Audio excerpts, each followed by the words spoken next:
It really is the team that we have here that makes it such a strong program. Not only the teaching team, but the administrative team and everyone who's working together to realize that vision of a place where tribal leaders can come and get cutting-edge knowledge, and again, bring it back home to their home communities to help people make sense of their lives. I remember when Steve Cornell came to the University of Arizona. I was on the hiring committee that brought him here as the Udall Center director. We had talked about, wouldn't it be great to sort of combine the sort of knowledge and the research and the experience that the Harvard Project on American Indian Economic Development has, which we were going to bring here, make part of NNI, and to combine that with the type of work and research and outreach that the IPLP program does, but focused on training tribal leaders, not tribal lawyers, but tribal leaders. You know, what is it that tribal leaders need to know about the law, and what do tribal lawyers need to know about federal Indian law and policy, for example, and Indian economic development on the reservation, and Indian health. And sure enough,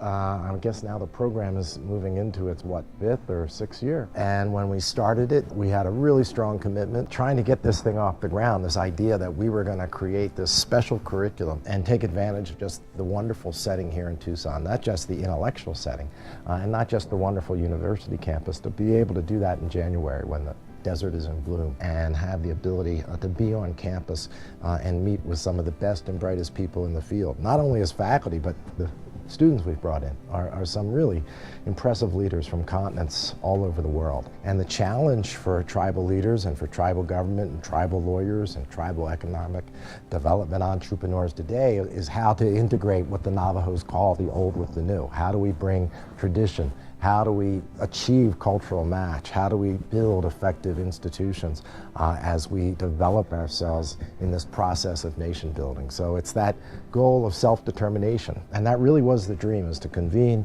a group of indigenous tribal leaders, lawyers, policymakers, let them sit down in classes with our graduate law students, for example, and put some of the best minds in Indian law and policy and economic development in front of them and see what happens. And it's just been magical. And I see the mission of both NNI and IPLP, whether it's in January in Tucson or any of the other activities that we do. I see our mission as supporting those efforts and providing the sort of higher educational expertise you can't get anywhere else in the world other than the University of Arizona.